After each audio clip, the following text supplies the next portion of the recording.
I want to show you one verse, Daniel chapter 12. Put it up. Daniel chapter 12, verse 4. This is one of the prophecies that Daniel have received from the Lord. And it is talking about two things. Two things are being discussed here. Daniel 12, verse 4. And it's talking about the travel as well as also the knowledge. Okay? But you, Daniel, keep this prophecy as secret. Now, ang gihatag na propesiya sa Ginoo ni Daniel was about the time nga mubalik na ang Ginoo. Unya ningon siya nga silyuhin niya sekretuhas ani because di pa ni masabtan nila until ang time nga moabot na. Unsa man nga time until, okay, keep this prophecy a secret, seal the book until the time of the end. Now, when is the end, Pastor John? We are actually living in the end of the end. Kung naanatas tumoy, napagitas pinakatumoy. And then, ningon diri, many will rush here and there. Ano sa buta na? Daghan kayong magbiyahe ba? Sa lain pang translation, run to and fro. Magbiyahe-biyahe nga to. In 1980s, ang airlines ni boom ug maayo. And that was the mark of the prophecy of Daniel. Nga ang mga tao kay mag-travel, run to and fro. Now, imagine this. Okay? If you imagine right now, there are thousands of airlines or airplanes roaming around in the whole world this time of the day. Every single day, thousands are traveling. You can travel in a day from one continent to another. Tungod sa technology na to nga airlines. Many will rush here and there, and then ang gisulti diri, and knowledge will increase. Knowledge means kahibalo. Unya mo increase daw. You know what Meta did to us?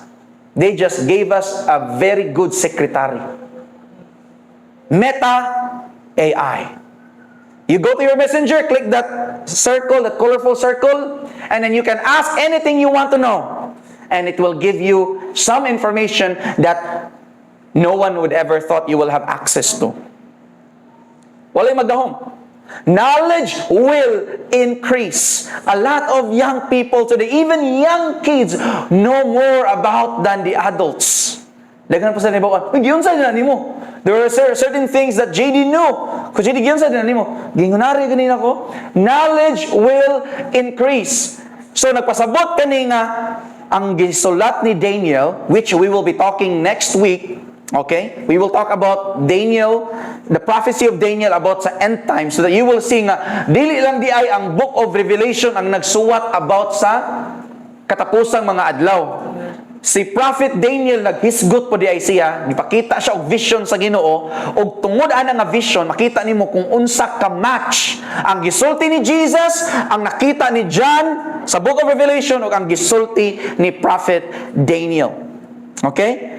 So, mark my word, I'm gonna talk about the prophecies of Daniel next week. But right now, we're just going to continue studying, okay, what I believe is, or what the Bible calls the three woos, no? Tulo ka buok woos. And the reason why I'm saying that biblical prophecies are unfolding sa atoang mga mata, and it sometimes feels like the Lord could come, the rapture could happen anytime. Anytime from now on. I mean, since I preached this message, mas nakaingon ko mga Lord, grabiha og timing sa imuhang gibuhat sa mga pangitabo sa among palibot that now it made me become more encouraged nga mas musangyaw bahin ani nga mensahe. Again, like I always tell you, there are around 5% to 10% of pastors that will talk about this message. That's why daghan kay mga Kristohanon ang ma-surprise inigbalik sa Ginoo because they are not aware on saon pag-prepare sa iyang pagbalik.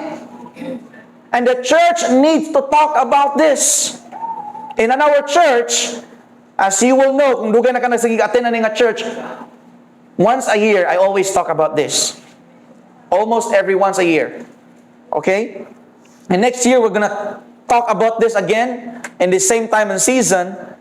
It may not be as kanang sa gitaas nga 18 series, but again, we need reminder of this. Nga every year, ma-remind ta nga God is preparing the stage, giandam na niyang stage para siyang pagbalik o sa paggawa sa Antichrist.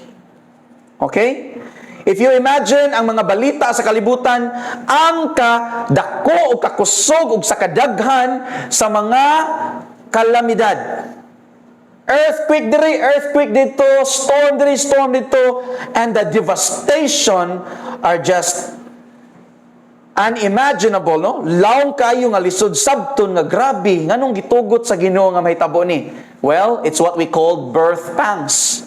Kana bitong kung ang babae magmabdos o niya padong na siya mga anak, no? Mag-contract niya sakit, no? Katong mga mama makarelate mo na, birth pangs pa lang niya itong nakita. And if you imagine right now, if you look at in social media, even in social media alone, you will see that a lot of cultic religion, the explosion of cultic religion sa ato ang katilingban. Daghan kay mga kulto karon.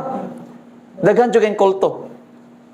Alright? And you have to be careful with these named common cults na ato ang madunggan. You know, Mormonism is a cult. Why? Because they believe that Jesus is the brother of Lucifer. Jehovah's Witness is a cult because they believe that Jesus is not God. He is only a man. You know, Iglesia ni Cristo believe the same way. Daghan pa kaayong mga New Ages nga mga religion. You know, if we name them all, it's so hard. You know, we will lost all of our time. Pero mo ni, aside nga na ay gubot, mga kalamidad, na ay mga lain-lain na mga kulto nga nanggawas, there are also intensity of immorality. Mas nagkadautan ang panghuna-huna sa mga tao karong panahona. You know, kay ba mo nga ang term na pedophilia or pedophile is gihimo na nila karon nga older people attracted to young people. That's how they change the word so that dili negative. Kaya ba mo nga ang pornography, ilan na lang gitawag karon og adult entertainment. You see? That homosexuality is now called LGBT. And you will see nga ang immoralidad sa tao karong panahon na nagkangilad ug nagkangilad, and that has been prophesied. Jesus said, the love of many will grow cold, meaning to say, ang dautan mas mugrabe. All right? The possibility of nuclear warfare. Who would have thought na 1947 or 45 was the first explosion of atomic bomb katong nahitabo sa Hiroshima, Japan. When that happened, 3 years after, ang nasod sa Israel, nahimo na sang nasod yun. Because the Jews are scattered, ang mga Hudiyo, nakakatag sa tibok kalibutan. 1948, nabalik sila sa 1947 day, nibalik sila silang yuta. 1948, gideclare sila as a nation. It's a very prophetic time tungod kay ni Saad ang Ginoo nila. 2 days, mawagtang mo puloy-anan. And in fact, 2 days equals to 2,000 years. Since 40 years after namatay si Jesus, 70 AD, 2,000 years, ang Jews, wala sila'y nasod, wala sila'y puloy-anan. And God said, promised to them, on the 3rd day, I will prepare you, I will raise you up. And motong natukod na ang nasod sa Israel. That's prophetic. It's impossible nga ang Israel nga gikalagutan sa tanang mga Arab countries, mga Muslim countries nga nagpalibot nila, makaangkon sila kaugalingon nila nga nasod. That's why many people in Middle Eastern hate the Jews so much. You spoke about Iran. Ang Iran gusto nila papason ang mga Hudiyo sa mapa. That's how they want. That's how they hate them. Why? Because it's been prophesied that many people will hate you because of me, because of Messiah. All right?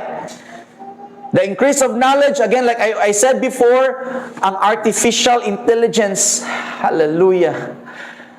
We are coming to the very end of the time. And as I see all these things happening, I become more and more excited because I'm telling you, Jesus said, when you see these things, lift up your heads, for your redemption is near. Kung makita ninyo nga mahitabo sa kalibutan, hangad mo tungod kay nagpasabot na nga hapit na kumubalik luwaso na tamo. Amen. So, there should be two mixed emotions ato. At the same time, we will be careful and watchful. Look, yawan nas panghitaboy. At the same time, we will be excited because these are the signs na gisulti ni Jesus na sinyalis mubalik na siya, hapit na. Amen. And here's one more thing that some of you might have seen on YouTube or on Facebook. This is what we call the Great Deception. Ano saan na, Pastor John? It's called unidentified flying object. UFO. Sa US, giusab na nila, they no longer use the word UFO, they use UAP. Unidentified aerial phenomenon. Ang sabot na, nasli nakita nga mga manglupad sa hangin o sa kawanangan. And you know what? This week lang, I spent over 20 hours.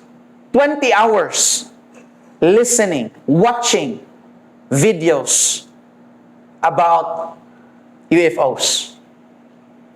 And I came across this one man, 40 years ago, nagtuon siya about sa UFO, because God called him to study about this. Gitun-an niya. And he had an encounter with the Holy Spirit, katong pag-adto niya sa usa ka site na it was actually UFO nga murag gitugpahan, gibuhat gid siya nga technology nga dili diri gikan sa kalibutan. And when he studied it and he started the ministry, gikatawan siya. Tuong ka ng UFO, wala may extraterrestrial. Tinuod nga wala extraterrestrial.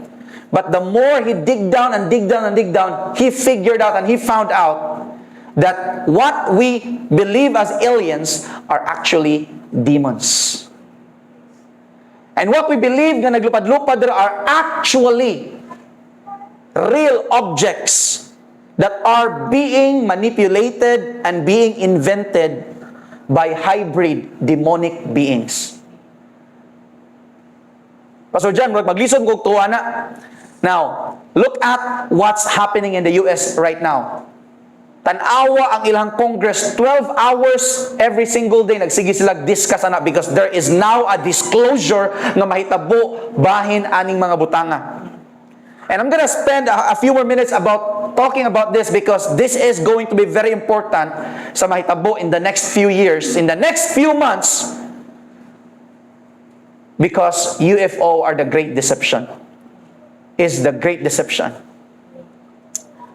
Kaya mo, sa 20 hours nga akong na-discover, even the Vatican hired their own scientists. They are studying the possibility nga moabot na ni sila. And then, you know what they assumed? There was a writing from a Jesuit priest. Gikan siya sa Catholic, and then he's studying what the Vatican believes, and they're expecting nga kaning mga aliens pakita nila introduce nila sa kalibutan, they will teach us who Jesus is and what is the history of humanity. And it makes sense to me that when the time comes, daghan kaayong mga nituo sa Ginoo nga mobiya sa Ginoo tungod kay motuo na sila ani nila. All right? This is so bombshell for me to even talk about this. But I'm so convinced, as your pastor, I want to warn you that when you see these things, ibalita na dira. Actually, gisugod nagbalita. In fact, you will be more convinced kung i-search ninyo ang katubitahong Malaysian aircraft nga nakalit lang og wagtang hangtod karon wala sa nakitaan na debris itong marag nabilin sa airplane because it was hidden, it was captured by 3 lights na nagtuyok. And that video from the satellite was actually hidden from the public. But naay usa nga whistleblower iyang gidisclose. And right now again, for you to know about this, kung interesado mo, and you are doubtful, look at what's happening in U.S. Congress. U.S. Congress. They are talking about it. Apostle John, what's the relation of that? Because here's the thing. When we go up, during the time of the rapture, they will show up to tell them na ang mga Christians gikuha sa UFO. Alright? That's gonna be one of the theory na possible nilang gamiton. Because how will you explain millions of Christians na nawala sa kalibutan? I found this on the web. Si Siri, tubag. How will you explain it? Na millions of people ang mga wala sa kalibutan. It's impossible. But if they have UFOs showing up everywhere, ay, gikuha. And that's when people will start to believe that Christianity is not true. That's when people will start to believe that Jesus is not true. That's when even Christians, the Bible says, even the elects will be deceived. Even ang mga Kristohanon nga naipagtuo sa Ginoo, mailad. Because they are not prepared for it. And I'm preparing you for it. Again, sa ako pag-isulti ninyo, we are living in a strange time. Who would have thought nga moabot sa punto nga ang kaning UFO nga himuon na nilang salida, kiningkoy, hadlok-hadlok, hisgutan sa US Congress. Alright? The fact that it's in Congress now, there are serious implications and hidden evidences. And the reason why I'm so confident, because again, I spent 20 hours just this week and I'm not done. I'm going to dig down more. In fact, I think silang Faith, no? Ni-share siya, bata pa ko itong time, sila bata po. They saw something on the sky, and that was actually one of the phenomenon na nahitabo, nga mga demonic images will come out from the sky to inflict fear. Because when fear will surround the earth, all right, that's when they will try to show up and explain things na dili ma-explain sa science. All right? There are testimonies after testimonies that I've watched. And that's why I really believe this is the money. One of the aspect, di ba, sa sige na to balik-balik, when we talk about as it was in the days of Noah. And if you look at the days of Noah, Genesis chapter 6, there are hybrids. Angelic, demonic being nakig-contact og human beings and na ay hybrid. And there are discoveries during the olden times nga naay mga stone nga nindot kay pagkakat, perfect in shape, with geometry, with mathematics, and people think giunsa ni nila sa una. Giunsa nila sa una.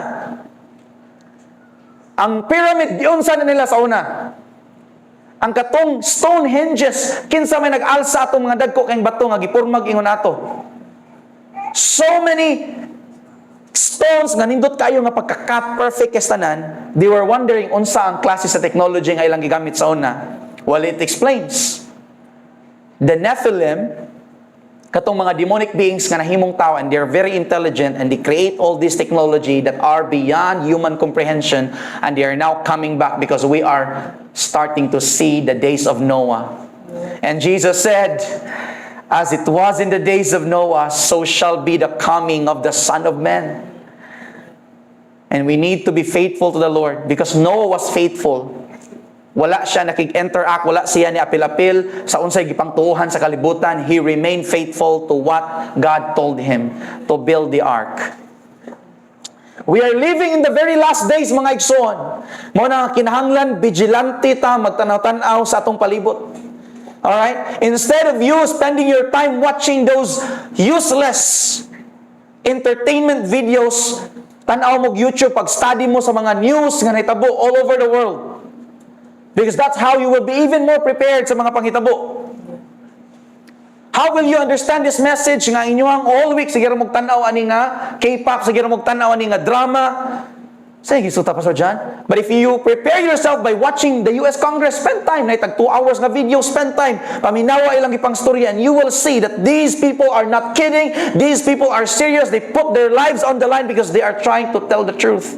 In fact, there are many testimonies, okay? Mga army, nagipang silent sila, ayaw mugsaba about sa UFO, pagtiguang nila because they don't want to die with a lie, ilang ipang sulti sa ilang caregivers. Because kung veteran ka na may matimani mo sa US, pinangga mo ilang mga veteran nito. So, ang mga caregivers nihatag og testimony nga na ako'y usa ka mga na client nga giatiman sa una, nga siya ang naka-discover, usa siya sa mga nakakita actually sa katong alien gid kuno nga being o niya sa spacecraft, katong craft gid nila ilang sakyanan. And the caregiver said he was not lying. He said he doesn't want to die with a lie. And that's why gusto niya nga ihatag ang kamatuoran. And that's why karon si Trump, you know what Trump promised? He said he will disclose about UFO. He will disclose it. That's why iniglingkod ni Trump, God willing kung makalingkod si Trump, okay? We need to be watching every move he makes. Especially pertaining Israel. Why? Because every disclosure that will happen, it's gonna influence the entire world and it will influence us. It will influence so many people. And there will be what we call, sa gingon pa sa Thessalonians, before mugawas ang Antichrist, na ay gitawag og great falling away, great deception. And I cannot imagine what is the great deception that will happen except kung maabot na ang time nga ma-reveal yun kung unsa ning UFO. What are the truths behind them? Okay? But there are Christians who are already studying about this. I was surprised. Na-surprise ko nga, na yung mga Kristohano nga nagtuon ni 40 years ago. Kaya mo, katawan siya. Bugal-bugalan siya. Walay mo invite niya, walay mo tuon niya. But when Congress so good karon og balita about UFO, daghan na kay nanawag niya, daghan na kay ni-email niya, tell us about what you know. It's all over YouTube. Why? Because these things are surprising. It's very surprising. It's very surprising. The demand of the rights of the LGBT, a lot of things happening na lisod kayo tuuhan, but it's happening, friends. And we cannot stop it. The world, as what Paul said to Timothy, will become worse and worse and worse. Ningon siya ni Timothy, Timothy, in the last times, in the last days, ang kalibutan magkabati, magkangilad, magkadautan. So if you're expecting a better day ahead, no. Jesus said, it's gonna get darker and darker and darker. Muna kita magkabiling gitang suga diris kalibutan. Amen. Amen. That's why we need to do good works. We need to shine our light. We need to share the message of God sa atong kasilinganan, sa atong igsuon, sa atong mga amiga. Why? Because we are the light of this world. And by our light, ang mga tao mutuo sa Ginoo, they might be able to enter the ark of grace. Unya maluwas sila sa coming judgment sa Ginoo nga moabot sa kalibutan. Jesus promised, John 14, verse 1 to 3. I want you to show this verse. Let not your hearts be troubled. Trust in God, trust also in me. Si Jesus ang nagstoryani. Verse 2, there is more than enough room in my Father's home. If it were not so, would I have told you that I am going to prepare a place for you? Ningon si Jesus, daghan kayong room sa balay sa kong amahan. Some translations say mansions, mga houses sa balay sa kong amahan. Unya, niadto ko para mag-andam ninyo. Okay? And verse 3, when everything is ready. Say it with me, when everything is ready. 1, 2, 3, go. When everything is ready. When everything is ready. Jesus said, I will come and get you so that you will always be with me where I am. This is the message of the rapture, my church. My beloved church, this is the message of the rapture. I will come and get you. Jesus will not come and stay here. He will come and get us out of this world, because the world is going to become darker and darker. And God's judgment, the judgment of the Lamb, katong gisgutan na to, I think a few weeks ago, the wrath of the Lamb will come upon the earth. Munang kuhaon ta sa Ginoo, because we are not appointed sa iyang judgment. Wala ta niya gi-appoint sa iyang paghukom, sa iyang kalagot. Ihatang gi-appoint sa kaluwasan nga makalikay ta sa kangit-ngit nga maabot sa kalibutan, mga igsoon. And when that happens, nga kuhaon natin ni Jesus, when we go up, possibly these UFOs show up. And people will think, gikuha day sila. In fact, again, sa kung gisulti na usa ka Satanist, naingon siya nga, he was a Christian, he is now a Christian, sa una, Satanist siya, and ang iyang gi-share, naingon siya nga, lagot siya sa mga Christian, naman na sila fellowship pod, no? Sinutumbong ang Kristohanon na inaingon ani, na po sila fellowship ang mga Satanist. Unya one time nag-istorya sa iyang kauban na Satanist, siya maglagot juga ng mga Christians. Kay uwi kay sila mga balaod, no? Di sila mosugot ani mga bagong mga kuan kay ilahaten commandments gyud naagid sa Bible, makalagot kayo. And then one of the elders sa ilang mga grupo, karang-karaan na ba, nga Satanist, ningon niya, ay kabalaka. Kay moabot ang time nga kuhaon ra na sila. Okay? Niingon ang Satanist. Even the Satanists believe of what we call rapture. In fact, karon daghan kaayong mga karaan na kay nga mga tiguang na kay nga mga Kristohanon ba, mga theologians, mga scholars, and sa una dili sila motuog rapture. But sa diha nakita nila ang katong nuclear bomb, nakita nila ang war karon, nakita nila ang AI, nakaingon sila nga to explain all these things. Pre-tribulation rapture must be true. Tinuod yun siguro. No? Imo sila nga, may tabo ang pre-tribulation rapture. And that's why, ningon sila sa akong katiguangon karon, wala ko'y pakialam kung sungugon ko sa uban, kung i-judge ko sa uban, ganituo ko sa rapture. It just makes sense to me. This is the most common sense explanation sa mga nahitabo sa kalibutan karon. And God doesn't appoint the church to suffer. He appoints us to go up with Him. And where He is, there we will be with Him. Hallelujah! Magpaka na itong Ginoo. When the rapture happens, everything in the book of Revelation mag-anam-anam og panghitabo. Okay? Mag-anam-anam og panghitabo ang gisulti sa pulong sa Ginoo sa book of Revelation. Beginning in chapter 6, because chapter 6 is the beginning of the 7-year Great Tribulation. Unsay naa dira? It talks about the seals judgment. Una na imugawas nga Antichrist. Again, ma-confuse ang mga tao na ikagubot, somebody will rise up, ay mo kabalaka, tagaan ta mo kalinaw, tagaan ta mo seguridad. Kaning mga UFO, di ni makahilabot ninyo because what the scholars believe is money. Ang Antichrist himself is a hybrid. Is a demonic person. That's why, pwede niya masugo ang mga UFO na ay namog samok-samok, we're gonna help the people. And I'm like, Lord, mura nagsalida among nakuha mura gid. That's why I prepared for you a few photos nga ato ang tanawon later on, so that you know what we will be talking about in the book of Revelation will come to life. But just a disclaimer, ang mga pictures nga ipakita niyo are not accurate, okay? There might be exaggerated or they could be even worse, ani. We don't know, but just to give you some visuals later on, ako na ipakita. But when the rapture happens, the Antichrist will rise. He will give false peace and safety. And then, naikalit-kalit nga war, mahitabo. There will be famine, diseases, catastrophic event will begin to happen. 1/4 of the population will die. Pila ang 1/4? 2 billion ang mamatay during sa seals judgment. 2 billion, that's unimaginable. Millions of people mamatay, sakit na mga itanawon. How much more billion? That's 1,000 million. Okay? That's how much billion is. Yeah, 2 billion pa yun.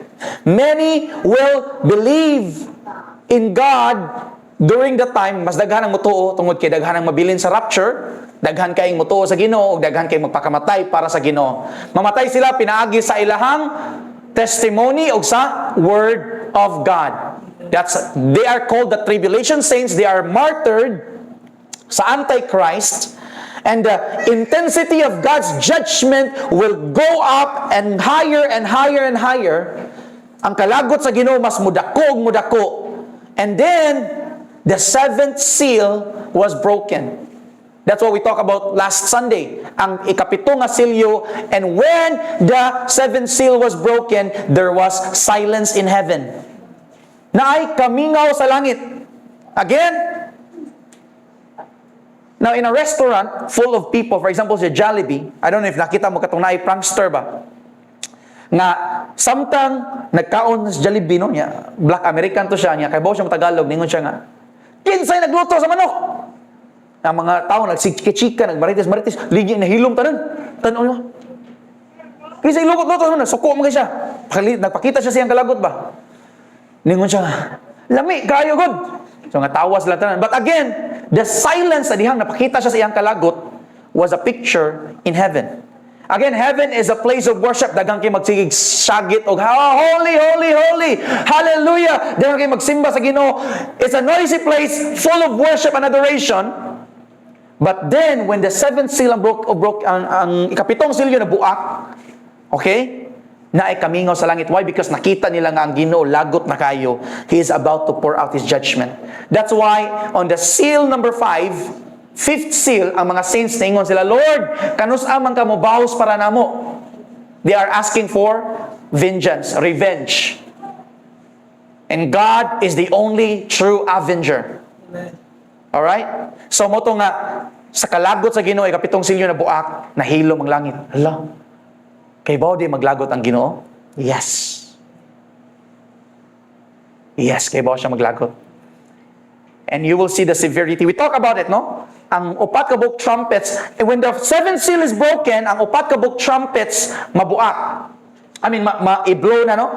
That's why when the 7th seal was broken, 7 angels were given 7 trumpets. And if you look at Revelation chapter 8, I want you to prepare the image. Ako lang basahon diri, prepare lang ang image. Okay? The first angel with the horn, iyang giblow iyang trumpet. The next, okay? First angel, the next thing that happened, next image, ang gingon sa pulong sa Ginoo, hail and fire mixed with blood were thrown down on the earth. Now, look at this image and just imagine, napakas kalibutan aning panahon na. Okay? Hail, fire, mixed with blood na nga hulog sa kalibutan. You don't wanna be here. First trumpet pa na. Second trumpet. The angel blew on his trumpet. Next. Ang gisulti sa pulong sa Dios, a great mountain of fire was thrown into the sea. 1/3 of the water in the sea became blood, and 1/3 of all the things living on the sea died, and 1/3 of the ships of all ships also on the sea were destroyed. It's gonna be a massive destruction. 1/3. Pastor Jan, unsa nang 1/3? Kung naitulo ka tao, usa ka buok. Usa sa tulo. Na kung mayong kag na po or usa sa na po, gamay ra kita nawon, di ba? Kung mayong kag usa sa 100, gamay ra kita nawon. Pero kung mayong kag usa sa tulo, daghan kayo. In other words, 33.333% ang ma-destroy during ani nga time. That's why the trumpet judgment is what we call the third judgment. Kanang 1/3 judgment, bakay puro 1/3 ang gipangguba sa Ginoo. And there's a purpose why. Nganong 1/3? Okay? The third angel blew his trumpet, and a great star fell from the sky. Okay? A great star. It's a great star. It's an asteroid. You know what? NASA is actually projecting na asteroid nga mo abot sa kalibutan. Alright? They don't know the name, but I know the name. We know the name. What's the name? Wormwood. Okay? 1/3 of the... third angel. It fell on 1/3 of the rivers and on the springs of waters. The name of the star was wormwood, or also known as bitterness. It made 1/3 of the water bitter, and many people died from drinking the bitter water. Nimo ka, ang 1/3 sa tubig sa kalibutan, maigo atong star, niya katong nga star was toxic. It's actually toxic, no? There are scientists who studied nga ang mga stone na moabot sa kalibutan ayaw ninyong hikapa because they could be toxic. And it's actually toxic. The Bible tells us na naay usa ka star moabot, dako kayo, it's called wormwood. Inigabot niya sa tubig, ang tubig mahimong pait. It's poisonous, ang tao nga mainom mga matay.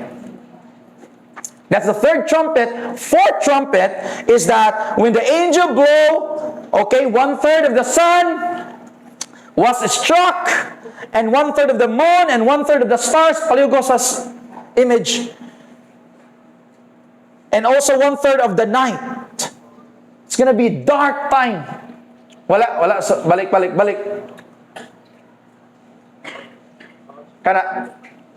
It's gonna be a dark time. And I'm just giving you this image because sometimes people will say, Pastor John, ang Book of Revelation kay dili man na siya literal. No, it is. It is literal. It is symbolic. Many of these symbols are literally happening in the world.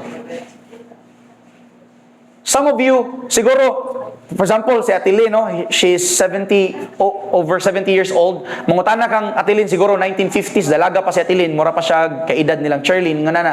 Yang maingon si Atilin, magchika-chika siya sa iyang mga friend. Nung maabot biya ang panahon nga na mga robot nga maglakaw-lakaw nato niya, mo ay matiman nato. Totoo man ka na, di na tinuoy. Literal na po di mo pagstorya. Some people will not believe it. But right now, Elon Musk has already released a go signal. Hapit na niya i-release ang iyang robotic assistance.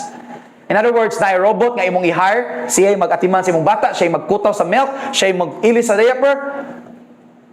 How in the world is this happening? Tinood na, Pastor John? Yes, go ahead on YouTube. Elon Musk is a very brilliant person. He's the man who studied about, SpaceX. I mean, he started SpaceX, Tesla, electric cars, and now, in social media, X. He's a very influential man, and makita nimo nga ang panghitabo sa kalibutan is actually real. And the Bible is telling us what's gonna happen. If these are literally happening now, these will also happen in the future. And you don't want to be here. That's why I call this message, Hell Unleashed on the Earth. Ang impyerno muabot sa kalibutan. And it's only temporary. It's only temporary for that time and season. They have a permanent residence, which is the lake of fire, but hell will break loose. Unya, moabot sa kalibutan ang grabe kay nga punishment. Okay? And then, Revelation 8, verse 13. I want to show you this verse. Ikaw pa to nga trumpet. It's already scary. Hadlok na kayo tanawon. Wait, there's more. Revelation 8, verse 13. Then I looked, and I heard a single eagle crying loudly as it flew through the air. Murag nog eagle ko na ba? It could be an angel nga murag pagtanaw lang ni John, eagle ang iyang shape. Nagsyagit siya, terror, terror, terror. Ano saan ang word nga terror? They call in other translation woo, W-O-E. In other words, in other translation, it's also word horror. Buta sabot, kahadlok, grabe nga kahadlok ang mahitabo sa mga tao nga nabilong sa kalibutan, who belong to this world because of what will happen tungod sa mahitabo pa. Okay? When the last three angels will blow their trumpets. Napa may tulo ka bang angels nga mo blow. Again, those are the only four. You know what's crazy about this is that many Christians today believe that the book of Revelation has already happened. And, masaya mo na ko ba? Asa man nagikan nila nga pagsabot nga nahitabo na ni. Kung nahitabo na ni, the world is no longer the world today. Amen. That's why the angel said, woe or terror, terror, terror to all who belong to this world, because what will happen when the last three angels blow the trumpet? What will happen? Meaning, mahitabo pa sa future. And that's when we will talk about the fifth trumpet, Revelation chapter 9, verse 1 to 12. We're gonna present more graphics, but we will read first para makita nato ang event na may tabo when the fifth angel, okay, Revelation 9, verse 1 to 12, then the fifth angel blew his trumpet, and I saw a star that had fallen to earth from the sky and was given the key to the shaft of the bottomless pit. Can you okay, ato lang ipuli-puli, pakita na to ang image sa kani nga angel. When he opened it, smoke poured out as though from a huge furnace, and the sunlight, air turned dark. Okay, balik lang ako sa verse mo na eh. Ayan lang sa ng image be. Pwede ka maglibog. Verse 3. Revelation 9, verse 3. Then locusts, everybody say locusts. Locusts came from the smoke and descended on the earth, and they were given power to sting like scorpions. Ay sa locust onya ang ilang sting murag scorpion, and they were given power to sting like scorpions. They were told not to harm the grass or plants or trees. Okay, ningon siya nga ayaw ninyo hilabti ang mga green, because locust ang ilang atakon kay mga green nga mga leaf. Tanang green, ilahan ng atakon. Manay trabaho sa locust. In fact, in Africa, there was a news that there are ilang gi-estimate billions of locusts ang niadto sa Africa unya gihurot ang ilang crops. As in just a matter of days, ang ilang mga pananom nangahurot. And then, 3 to 5 months later, nangamatay na yun ang katong mga locusts.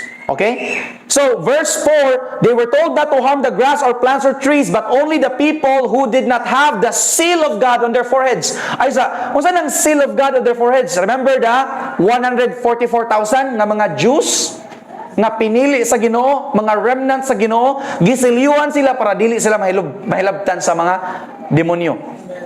Okay? And they were told not to they were told not to kill them, but to torture them for 5 months with pain like the pain of a scorpion's sting. I-torture sila for 5 months. Anong 5 months? Because ang locust, ang kinabuhi sa locust, kutob na siya, 3 to 5 months na. No? Usually from May to September, mao na siya timeline sa kinabuhi sa locusts. And that's why John was very being accurate here, no? 5 months sa pagkutob. However, unsa man ning klase sa mga locust, Pastor John? Nganong mura sila musting nga ang kasakit murag scorpion? Verse 6, in those days, people will seek death, but will not find it. They will long to die, but death will flee from them. Ganahan silang mamatay, pero dili sila gusto mamatay. Now, si John, nakita niya ang mga tao sa kalibutan anang panahona, na ang mga tao nag-antos sa mga torment, sa mga torture, sa mga locust, sa mga demonic nga entities sa kalibutan, unya kaning mga tawhana dili sila mga matay. You might ask why. Ano ka di sila mamatay? Now, there's two interpretation of this. Pinakauna is literal. Ang literal interpretation is that God will remove death. Because God has the power of life and death, pwede niya kuhaon ang kamatayon na ng panahon na. And so if you imagine, mura mo siya zombie apocalypse, kaya naman ang mga tao, mura sila patay, pero di sila mamatay. Alright? Again, it's an image that people are creating movies about. Unya, mura bitog, may tabo sa future. That's a literal one. The second one is, ang interpretation nila, could it be because of the high-end technology anang panahon na nakakaibutang sa imuhang lawas, and ang imuhang lawas mo auto-heal? Although samaran ka, moayo rag iyahay mo, pero mag-antos ka sa sakit. And gusto ka mamatay, pero di ka mamatay, kaya nga naman moayo automatic ang imuhang lawas. In fact, that's the purpose of Neuralink. Neuralink is being invented para moayo og daghang klaseng sakit. Kung nakay Alzheimer, butangan kag Neuralink, okay, memory balik tanan. Kung paralyzed ka, butang agad Neuralink, malihot na nimo balik imong kamot. Alright? Kung imong kasing-kasing hinay mo pump, butang agad Neuralink, tabangan ang imong heart, kung mo pump o kusog, ikay mag-control. Can you imagine the technology that are here right now, in the next few years, inabot sa Great Tribulation, it's gonna be more and more intense, magkagrabe, and makita ni mga lah. Grabe gidi ay ang panahon. Okay? Mangita sila kamatayon niya, di sila mamatay. Many of these people might be suicidal, pero di gid sila mamatay. Ngano ka na, Pastor John? I don't know. You want to know? Pabilin, di ba? Of course, di tam kabilin. Amen. Verse 7, the locust, mo na ni ang image sa locust. The locust looked like horses prepared for battle. They had what looked like gold crowns on their heads. Their faces looked like human faces. They had hair like women's hair and teeth like the teeth of a lion. They wore armor made of iron. Their wings roared like an army of chariots rushing into battle. They had tails that stung like scorpions. No, gikan dito silang ikog katong musting nga murag mo tusok nga murag scorpion. And for 5 months they had power to torment people. Their king is the angel from the bottomless pit. His name in Hebrew is Abaddon, and in Greek it's Apollyon, the destroyer. Now let's look at the images that I prepared. Okay? So, example mo yung fifth angel, ni blow na sa siyang trumpet. The next thing that happens is, next lang. I-araw para dili madlangay. Okay, na angel from the east, ninaog siya, gitagaan siya Yahweh. Okay? Unya ang angel, by the way, the Bible says fallen star. Again, star in the book of Revelation is a symbol of an angel. Yeah, fallen star meaning nahagbong siya. It's a demonic angel, demonic entity. Gitagaan siya Yahweh sa Ginoo. That's his assignment. Karon, pag-abli niya, next, iyang giablihan na bottomless pit. Let's pause for a moment and talk about this. Because the bottomless pit is actually an area here on earth. It's interdimensional. That's why here's the crazy thing about this. UFOs, they believe that UFOs are what we call interdimensional craft. Mura sila mula poslapos, muwag tagkalit. And kung mutanaw mo sa video sa YouTube, daghang kay mga video sa UFO nga kahit nagkawagtang. In fact, what happened to the Malaysia airline, na gitapukan siya tulo ka book UFO, and then all of a sudden po, kahit lang siya wala, na murag na siya, murag ni Sudog kalit sa murag portal ba? And it actually caught, and many people are baffled, and now ilan ang giimbestigahan, so good karon sa US, again because of the sightings. And the bottomless pit will be opened here because again, it's a multi-dimensional ang gibuhat sa Ginoo. Grabe kayo ka ang wisdom ni Lord. And bottomless pit is called abyss in the Greek, and the meaning of the bottomless pit is mo ni siya. It is the holding place of demon. Prisuhan siya sa mga demonyo. That's why in Luke chapter 8 verse 30 to 31, katong mga demonyo bitaw nga ningon nga, Lord, ayaw lang mi isend sa abyss. Ihangyo silang Jesus, ayaw mi isend sa abyss. Kaya ang abyss, siradaan siya, it's a place of darkness, it's a bottomless pit, meaning walay kahumanan nga puro kangit-ngit. Can you imagine that place? Ang angel kay mga angel of light na sila, they are called, they live in lights. And God's punishment for them is darkness. Mo nang gitawag sila bottomless pit. Ngadto sila gitaguan. Unya ang angel mo naog magdasi ang Yahweh, ablihan niya ang bottomless pit. It's somewhere here on the earth. We don't know asa na exactly, but when that time happens, inig-abli sa bottomless pit, daghan king aso ang magawas o gikan sa mga aso na ay manggawas ng mga creature. Would you please show the image?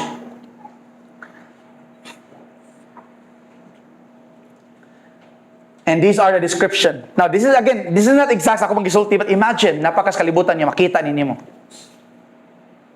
Okay? You never want to be here on earth. That's why I struggled to understand. Kani bitong mga tao nga mutuo sa post-tribulation, nga ang rapture, inigkahuman pa kuno sa tribulation. Like, are you kidding me? Ang mga anak sa Ginoo, ang iyang gipakamatyan, iyang gilimpyuhan, iyang pinangga, giandaman niyang mga balay, paagion niya ni? No way. That's why you need to believe in the Lord Jesus Christ. Put your trust in the Lord. Saligi siya nga siya ra gyud ang makaluwas nimo, and God promised you to take you away of this world. That's His promise, salvation. You don't want to be here when these creatures will come out. That's why it's going to be hell on earth, because demons are going to come and torment, and it's only temporary because it's only 5 months. 5 ra ka buwan. 5 ra ka buwan. 5 ra ka buwan. People will seek death pero dili pa sila mangamatay. Alright? And they have a king, next image. Their king is Abaddon or Apollyon. Many people think that this is Satan. No, it's not Satan. And if you imagine, nasa sila hari. Because again, when these angels fell, kaning mga angel, nahagbong sila, gikuhaan sila himaya, and their image become very, very ugly. And you don't want to look at them. You don't want to behold them. Okay? Next, we'll talk about the second terror. Okay, and I'm gonna be quick. Second terror is Revelation 9, verse 13 to 21. But let's read verse 12 first, no? The first terror is past. Nahuman na ang first terror, nahuman na ang 5 kabuhan. But look, 2 more terrors are coming. So verse 13, then the sixth angel blew his trumpet, and I heard a voice speaking from the 4 horns of the gold altar that stands in the presence of God. And the voice said to the sixth angel who held the trumpet, release the 4 angels who are bound at the great Euphrates. Now, katong 7 kabuk anghel nga gitagag tong trompeta, ang ilahang trabaho tig-blow ra gid sa trumpet. And when their trumpet sounds, ang Ginoo nag-andam na sa daan na kung kaning trompeta mutingog na, kani ang akong buhian. Katong mga insekto nga demonyo nga human-like insects nga magawas, demonic entities manggawas sa kalibutan sa 5th trumpet. Now, sa 6th trumpet, naay 4 kabuok angel nga gihigtan or gigapos sa great river of Euphrates. Then the 4 angels who had been prepared for this hour and day and month and year were turned loose to kill 1/3 of all the people on the earth. 1/3. Again, 1/3. So, kung naitulo, 1/3, pila naman. If you total the population, imo lang estimate ba? Natay 8 billion kapin katao karon, sa seal judgment 1/4 ang mamatay. Pila ang 1/4? 2 billion. So pila na bilin? 6 billion. So I'm teaching you math here, no? 6 billion ang nabilin, 1/3 sa 6 billion, pila yung makuha? 2 billion people. Another 2 billion people will be killed during the trumpet judgment. During this time. Okay? Ang 4 ka angel, patay sila 1/3 of all the people on earth. I heard the size of their army, which was 200 million mounted troops. Mga armored yun, no? Prepared for war. Ang mga army sa kaning mga angels. Okay? And in my vision, sa nakita ni John, sa iyang vision, I saw the horses and the riders sitting on them.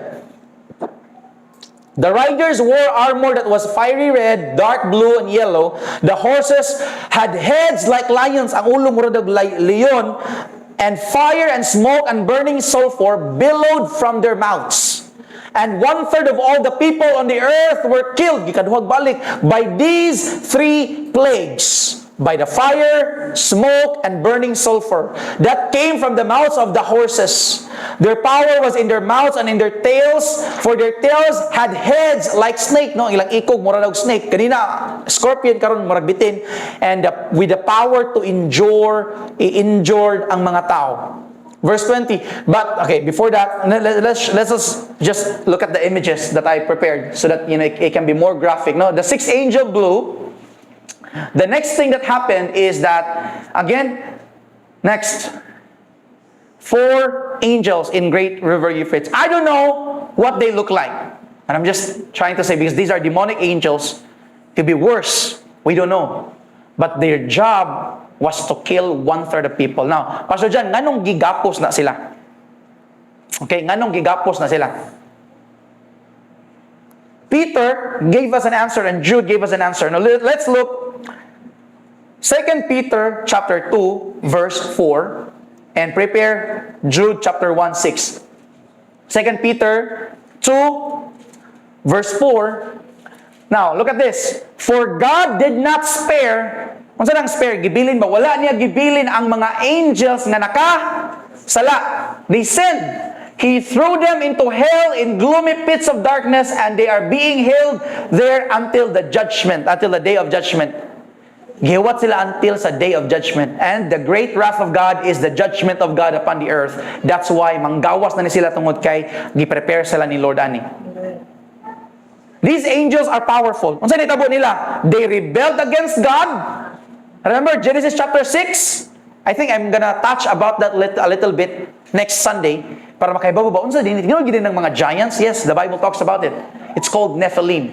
So ang mga angels nihawa sila sa ilahang lugar, naibog sila sa mga tao, nakikuan sila. Okay? Now, Jude chapter 1 verse 6. Unsa gisulti sa Jude chapter 1 verse 6? And I remind you of the angels who did not stay within the limits of authority God gave them but left the place where they belong. Buta sabot ang kaning mga anghel ay gi-remind mo nako na ang katong mga anghel nga gibuhat sa Ginoo nga adto lang ta sila sa langit, nibiya sila sa langit. Okay? Nibiya sila sa langit.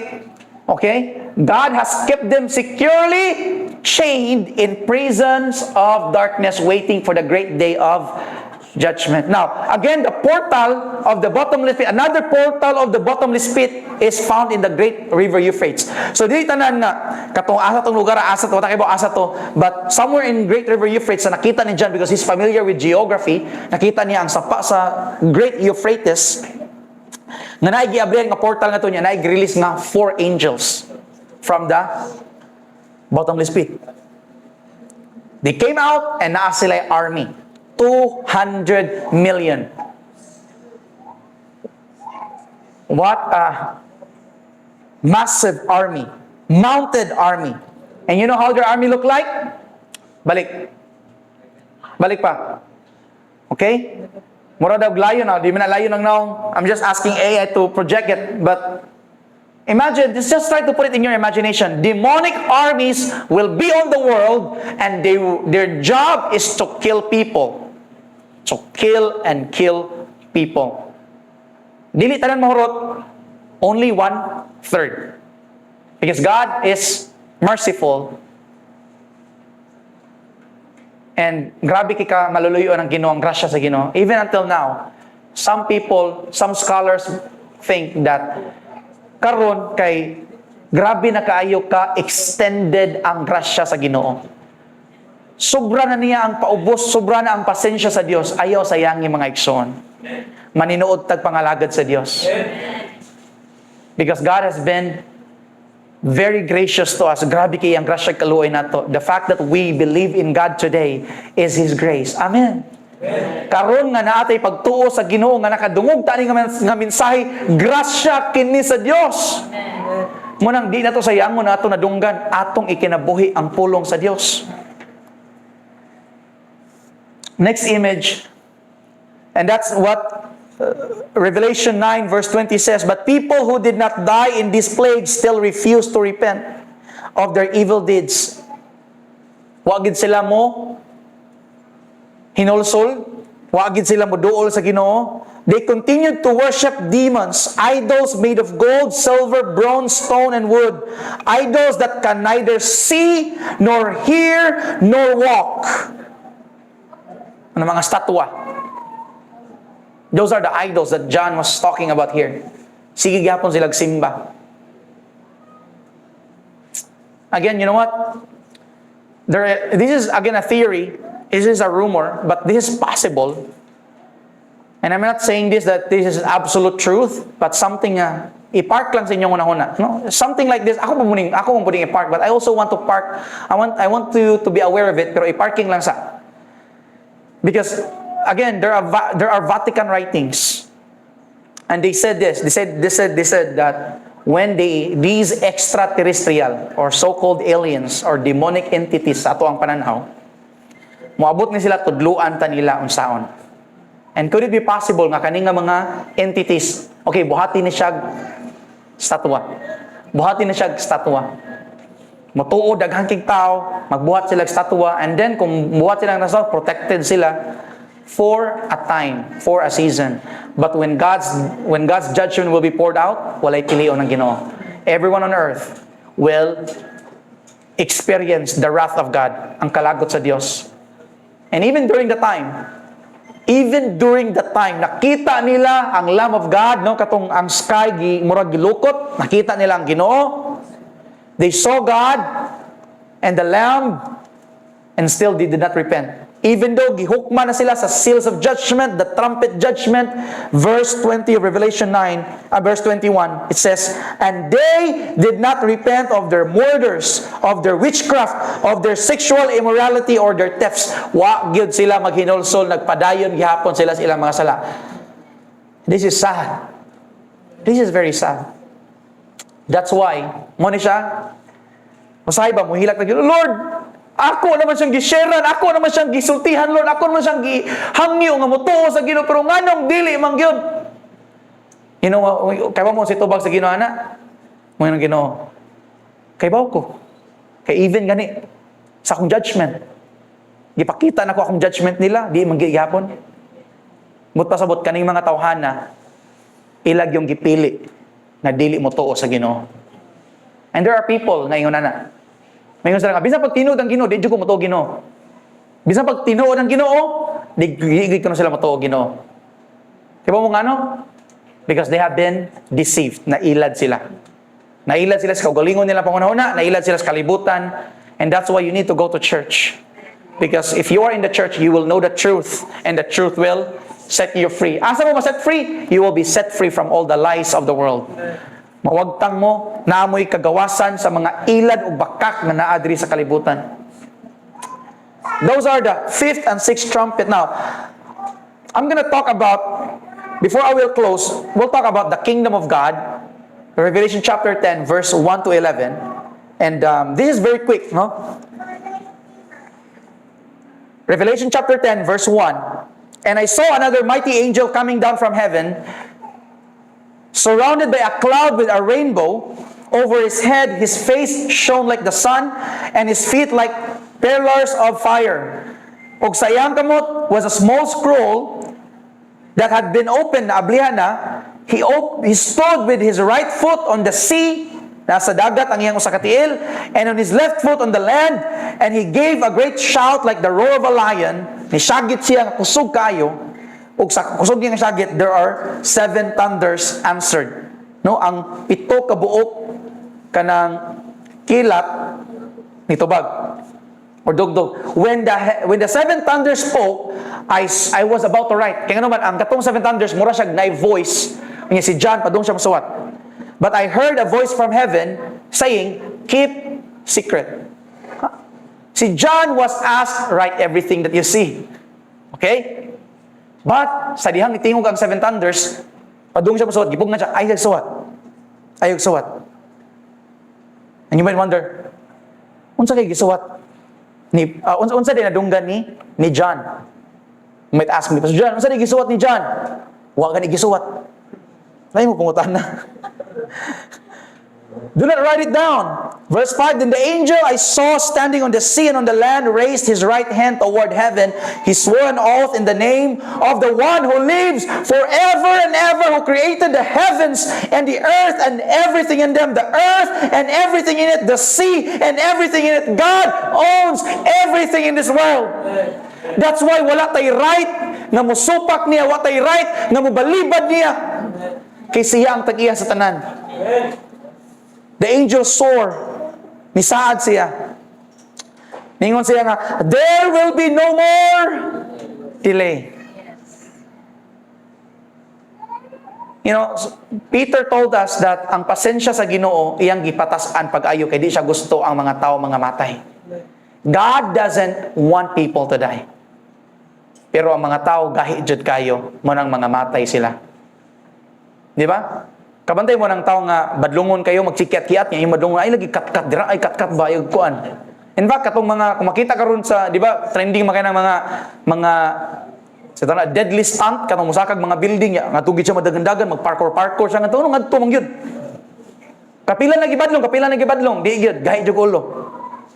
Nahitabo one time na slide yang kamot patay. Ngano namatay ang tao? Dili tungod kay gipatay sila sa Ginoo, tungod kay gahi kay sila kasing-kasing. Gahi kay sila badlongon, gahi kay sila patuohon. Dili nato sala, dili sala sa Ginoo, ilahang to galingong sala mga igsoon. And likewise, ningon ang angel, there will be no more delay. Taas na kay ang pasensya sa Dios. 1/4 pagitig giuna, karon 1/3, karon wala na gyud. Hurot na ang pasensya sa Ginoo. There will be no more delay when the seventh angel, ang ikapito nga anghel nga mo payhop sa trompeta. Here's the thing. God's mysterious plan will be fulfilled. It will happen just as He announced it to His servants, the prophets.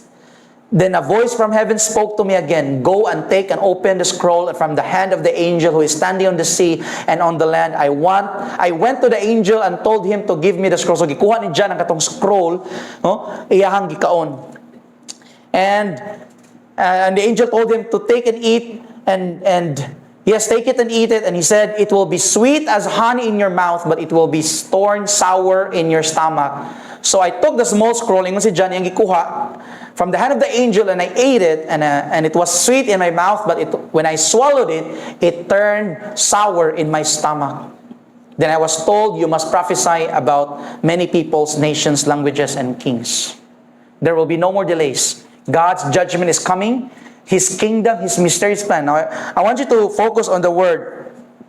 Verse 7, God's mysterious plan. Okay, let's say together, 1, 2, 3, go. God's mysterious plan. Unsa ang misteryoso nga plano sa Ginoo? Now, let's just look at the images so that we can get some glimpse, and then I'll talk about it, no? Unsa ning kuan? All right? The angel is a mighty angel, is a strong angel, so great to behold, and some rainbows, showing up around him, massive of clouds, manawag sa kalibutan. People will see it, will see this. Okay? Next. And 7 thunders, mumotos dyan, pag action ni isuwat, ay nag-isuwat. Next, ang angel, ninaog na, no? And he's about to step on the sea and on the land. Next, gikuha ni John ang scroll, gikaon, and then, he was asked to prophesy to nation, language, and people. God's mysterious plan is money. Kaya mo kung sa giwali ni John the Baptist, o kung sa giwali ni Jesus, nga sige niya balik-balik, repent because okay, again, repent because the kingdom of God is at hand. Kingdom of God. God's mysterious plan is the kingdom of God. Some people saying ang kingdom sa Ginoo naa na kuno karon mao na kuno ni. No, it's not. Mo ni kingdom sa Ginoo daghang king kriminal, daghang king dautan. Kamo na lang. Di ko masugot. Because God's mysterious plan is about to be revealed. God's kingdom is about to come. That's why we preach, repent because the kingdom of God is at hand. Pag hinulsol mo tungod kay ang gingharian sa Dios, hapit nang moabot. Now, what is the kingdom of God, Pastor John? If you remember the apostles, those sila ni Jesus, Lord, teach us how to pray. Tudluin mo sa pag-ampo. Once again ni Jesus, pray like this. Father in heaven, holy be your name. Giampo nila nga moabot ang gingharian sa Ginoo. And that is when the prayers of the saints na naasa langit gitapok. They are the prayers that are crying out, Lord, let your kingdom come. Those are the intents of those prayers. Some people will speculate nga unsa to nga mga prayers of saints. The prayer is simple. Thy kingdom come. Thy will be done. Here on earth as it is in heaven. What has happened in heaven, what is revealed in heaven, sa vision ni John nga nasa langit, whatever it is in heaven, let it be done on earth. Your kingdom come. And this is the promise. The kingdom of God will come. And that's what we call 1,000 years of reign. Jesus reigned for 1,000 years. That's the kingdom of the Messiah, the kingdom of God.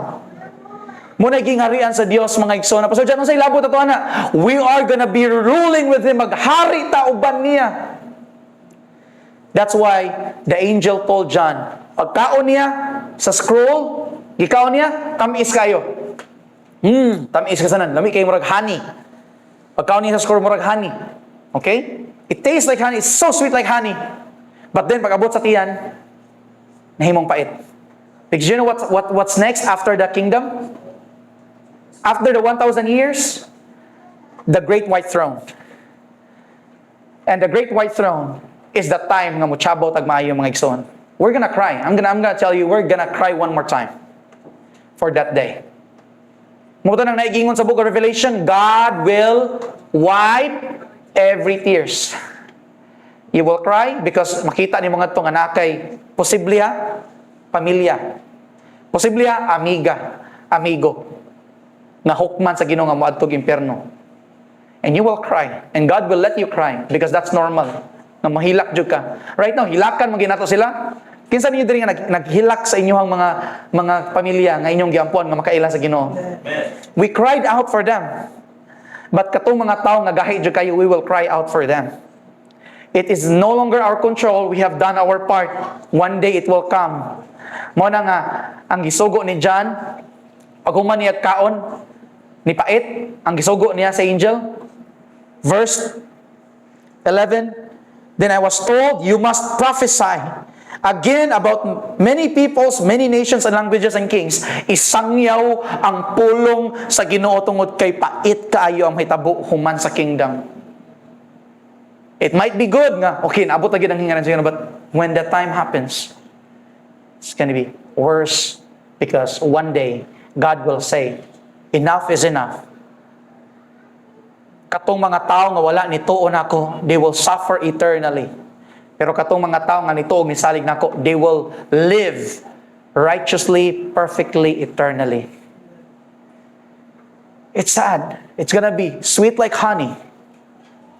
Patay mo kabalaka, trapuhan ni Lord ang atong luha. And I don't know what God will do, but He will probably erase those memories na magdaog kaguol nato. And we will forever live in joy in the kingdom of God. I'm telling you, walay libro sa kalibutan na mas accurate pa sa Bible. If the Bible is talking about these things, atong paminawon o atong tuhan mga igsoon. I'm gonna bring you into a close. Luke chapter 19, verse 11 to 27. This is a very good story, so just bear with me. This is the closing. I'm not gonna do too much. I'm just gonna tell you the parable. Okay? The crowd was listening to everything Jesus said. Naminaw ang mga tao kang Jesus, and because He was nearing Jerusalem, padung siya sa Jerusalem, He told them a story to correct their impression that the kingdom of God would begin right away. Ang mga tao, paglakaw ni Jesus padung sa Jerusalem, nag-abi nila, si Jesus maghari na. The kingdom of God will come. Because nagtuman sila nga si Jesus maghari na padung sa Jerusalem. Wala sila idea nga si Jesus moadto para patiyon. Okay? So si Jesus gi-correct nila ilang pagsabot. Tungod yung mga tao ba, lasayop sila pagsabot, so gi-correct, no? Correct their impression that the kingdom of God will begin right away. It's not gonna begin right away. It will begin after the Great Tribulation. Verse 12. He said, a nobleman was called away to a distant empire. Nobleman is Jesus. Gitawag siya sa layo nga lugar para himuong hari, and then mo return siya. Di ba? Si Jesus, ni Saka, and do you know what the angel said? He will come back. Men of Galilee, what are you looking in the sky? The same Jesus that went up will come down. He will come back. Verse 13.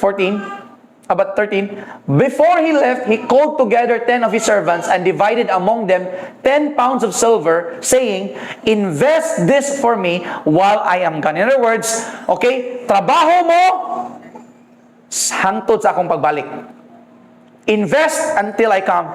Invest while I'm gone. Samtang wala ko diri sa kalibutan, panerbisyo mo, gamitan ninyo ang akong gihatag ninyo. What did God give us? He gave us the Holy Spirit. He gave us the gift of the Holy Spirit. He gave us the fruits of the Holy Spirit. Ano ang fruits? Love, peace, joy, kindness, goodness, faithfulness, gentleness, self-control. If you imagine this, Jesus said, invest this for me. Ang kanang imong pagpakitag pasensya, investment na. Amen. Ang imong paghatag sa mga maluluyon, investment na. Ang imong pag-ari sa simbahan para mo simba niya, investment na. Ang plating nga imong gigasto, investment na. Ang imong offering nga gihatag, investment na, mga igsoon. While si Jesus wala pa sa kalibutan, He called us to invest. He called us to spend our time, our resources para niya, samtang wala pa siya, kaya inigbalik niya, ihatang, look at this, verse 14, ihatang reward. Verse 14, but His people hated Him and sent a delegation after Him to say, we don't want Him to be our king. Now listen to this. Ang mga tao nag-expect na si Jesus mahimo ng hari nila ng time. Okay? Yan, ingo man si Jesus nga, oy, di pa ako mahimong hari karon. Biya pa ko, ni mo balik ra ko, nyara na ko mahimong hari. Pagkadung na, ay dili ka mahari karon di ay. Ay na lang oy, di na mi mutuon nimo oy. You see how crazy people are? Gusto nila nga karon na. Kung di man kay karon, ay na lang. No? I remember, sa unang batanon pa kay ko ba, nanguyab ko. Kung di ko nimo subton karon, ay na lang kog sugta. Sa araw pa ko nimo sunod buwan, sunod tuig, ay na. Karon na. It's like the people are saying, kung di man ka mahari karon Jesus, di namin gina mahari ka. You see how people think? Okay, verse 15, after He was crowned king, so mga to mga tawa. So Jesus continued the story. After He was crowned king, si Jesus nahimo ng hari. He returned, di balik siya. That's the promise of the rapture. He returned and called in the servants to whom He had given money. He wanted to find out what their profits were. Okay. Itong tanawon di ang investment ninyo ba? Katong mga gi-bless na ko financially, gitagaan akong nindot nga trabaho, gitagaan akong nindot nga income, tanawon na to ba inyong investment. Okay? And there will be an accounting in heaven. Ang angels nag-record tanan sa atong gibuhat para sa Ginoo. That's why I always encourage our worship team, no, ang mga volunteers diri sa church, even myself, no, I'm a volunteer. I'm not receiving anything because this is an investment in the kingdom. I'd rather receive there than here. Mas malipay kung adto ko mo receive. This is true. Si Jesus mo balik unya i-reward ta niya. Now, the first servant reported, Master, I invested your money. Because Lord, akong gigamit akong talent sa pagkanta, pag-lead og worship.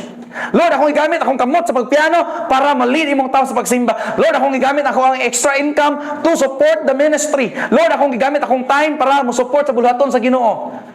I invested your money and made 10 times the original. 10 times, meaning 10 times, gi-multiply. Verse 17. Well done. Muna siyang ngari yung verse, well done, thou good and faithful servant. Well done, the king exclaimed. Meaning, well done! Good job! You are a good servant. You have been faithful with the little I entrusted to you, so you will be governor of the 10 cities as your reward. Now imagine this. Matanaw ito ba ni Dutas, gobernador. Yun ang gobernador, kaya nainindot kang kalingkuranan, lami ka na siya pagkaon, respetado kayo. You will be a politician in the kingdom.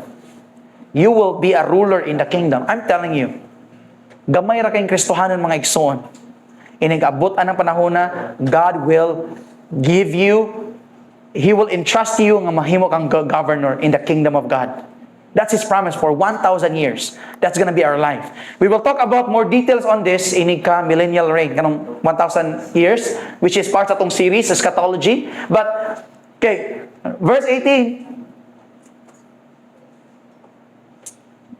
Then the next servant reported, Master, I invested your money and made 5 times the original amount. In verse 19, well done, King said, you will be governor of over 5 cities.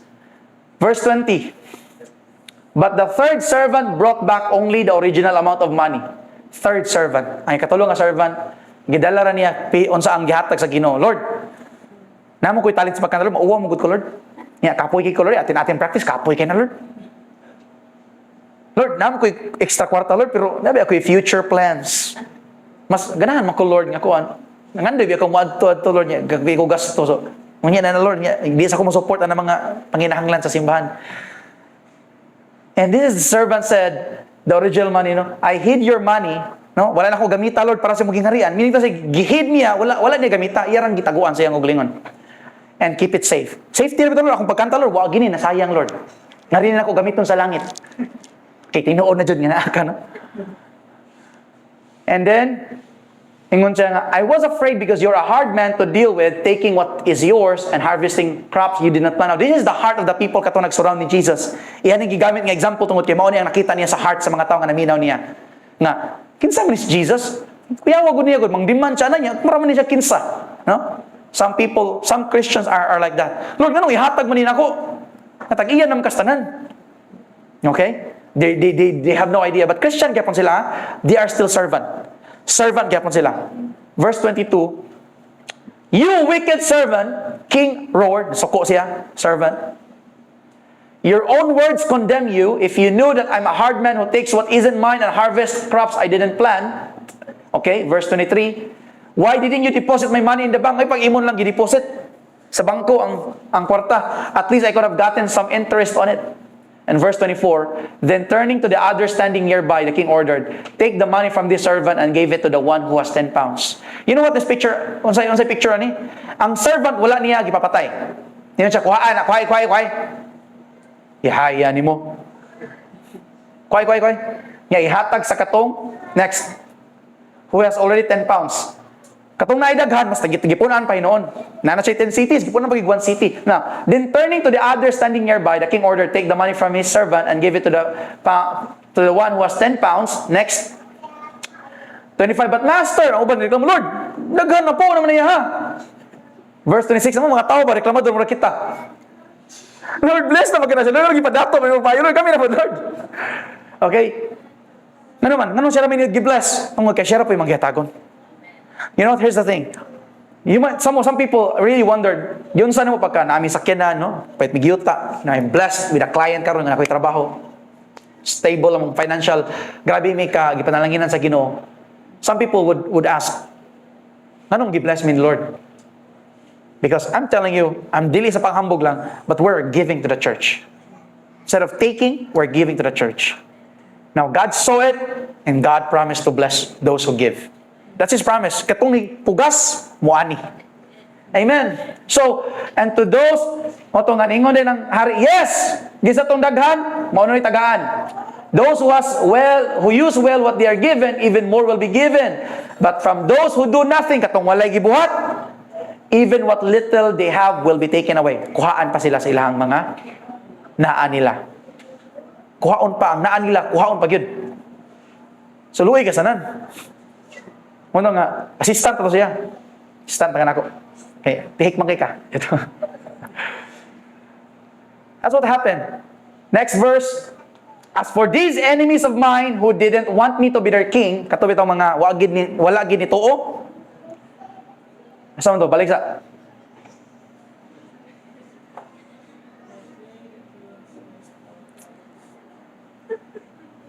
verse 27.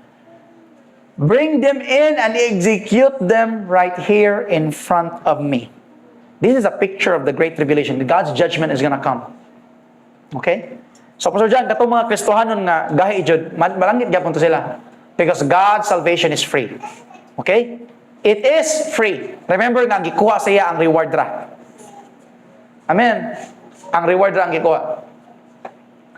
And so, what does this tell us, Pastor John? The kingdom of God is coming.